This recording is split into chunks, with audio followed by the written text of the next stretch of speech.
What is up, y'all? KRC Pinto here. Welcome back to our Guilty Gear Strive 5 Beginner Tips series, where I do my best to help you get started with cool characters in Strive. Today, we're going to take a look at Millia. Millia is an Oki-centric character who moves fast and applies a ton of pressure when things are going her way. We'll delve into a few tips to help you make the most of that pressure and mobility in your game. Before we get going, throw me a sub, and if you find this helpful, please like the video. Alright, here are 5 beginner tips for maining Millia Rage in Guilty Gear Strive. 5K is your best friend. 5K, standing kick, is one of Millia's most versatile and powerful tools. It has good range for poking and countering extended hurt boxes. It can chain into itself, 2K, 6K, 6 heavy slash, and 2D, which already gives it powerful utility in terms of high-low options. One of your most powerful options, though, is definitely the chain into another 5K. Millia is able to stagger her 5K to 5K Gatling a bit, allowing you to catch pesky mashers. This creates a fantastic opportunity to sweep with 2D and get Millia's win condition started, Disc Oki. We'll get more into that later. So quick review, 5K is a good poke option with multiple Gatlings and can lead into Millia's win condition. Yeah, great move. Learn Disc Oki and abuse it. You aren't really playing Millia until you start implementing Disc Oki. This setup is the crux of the character, making her extremely scary when she knocks you down. The basic gist is that when the opponent is down, you do 2-3-6 heavy slash. The heavy slash version of Disc has a slower startup than the slash version, and also hangs around longer. When you set it up properly, the startup will happen while the enemy is on the ground, and the hitbox will kick in as they stand up, allowing you to either combo off of it if they don't block, or mix them up if they do. The most reliable way to set this up is from a 2D knockdown. Once Disc is out, you can either go for a high-low with a jump button or land low, or you can do a left-right by air dashing after the Disc is out. If they don't correct their block, the Disc will hit them and you can combo. Of course, even if they correct their block between the left-right, you still have high-low in play. Yeah, this setup is as deadly as it gets. You can also try Disc Oki off of a standard 60 or 40 grab knockdown, although this setup is not true, so be cautious about abusing it. I personally like to do Disc, then jump and fall on them with jump heavy slash. If they try to press something, the Disc catches them, and I can condition them to hold it for later. Take the time to master your Disc Oki, and you'll be crushing enemies in no time. Mix up your approach. Millia is on the squishy side of Strive characters. She has low health, and while not as volatile as Chip, can be pretty easily blown up.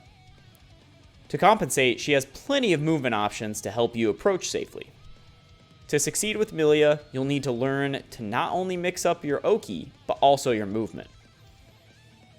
First and foremost, Millia has an extra air option. She can either jump twice before air dashing, or she can air dash twice. It's worth noting, however, that she cannot jump again after air dashing. So once you air dash, your only other option is to fall or air dash again. This extra option allows you the freedom to bait anti-airs or back off with a backwards air dash if you aren't sure about your approach. In addition to this, Millia also has Capel. Capel? We'll call it the Rose. A move in which she produces a rosebud that both punishes enemies below and propels her forward. This is a great move for baiting and punishing committal anti-air options. Finally, Millia has not one, but 2 command movements. Millia's Turbo Fall can be used mid-air to fall rapidly and cross up the opponent, whereas her Command Dash on the ground moves her forward with upper body invincibility.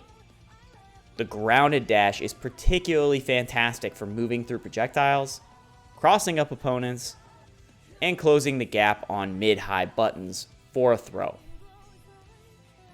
The more ways you approach your opponent, the more confused they'll be, and the more opportunities you'll have, so be sure to work on changing things up often and leaving them scratching their heads. Break that wall. Millia is a character that benefits greatly from meter. Her mix-up potential from Roman canceling is pretty solid, and having supers on deck never hurts. So obviously, breaking the wall is to her benefit. The good news is that this is an insanely easy thing to do with Millia. Her combo structure favors length and corner carry over damage, which means that more often than not, you can break the wall. Learn some combos that optimize both of those things from normal confirms for various situations, and you'll be in a good position. If you need to use meter to break the wall, go for it. The passive meter gain from a wall break will end up giving it right back to you. Whether it's Roman canceling from certain situations, or using supers for wall breaks, you'll reap the benefits quickly. Punish jumpers effectively. We've already talked about Millia's air mobility and air-heavy combo structure. These two things combined with her solid air buttons make her a great character for winning air-to-air interactions and capitalizing on them. Millia's ability to punish serial jumpers is something any player should take advantage of. Her jump slash particularly covers a lot of space and chains directly into her jump dust to start a combo. Her jump kick does the same thing but covering vertical space rather than horizontal.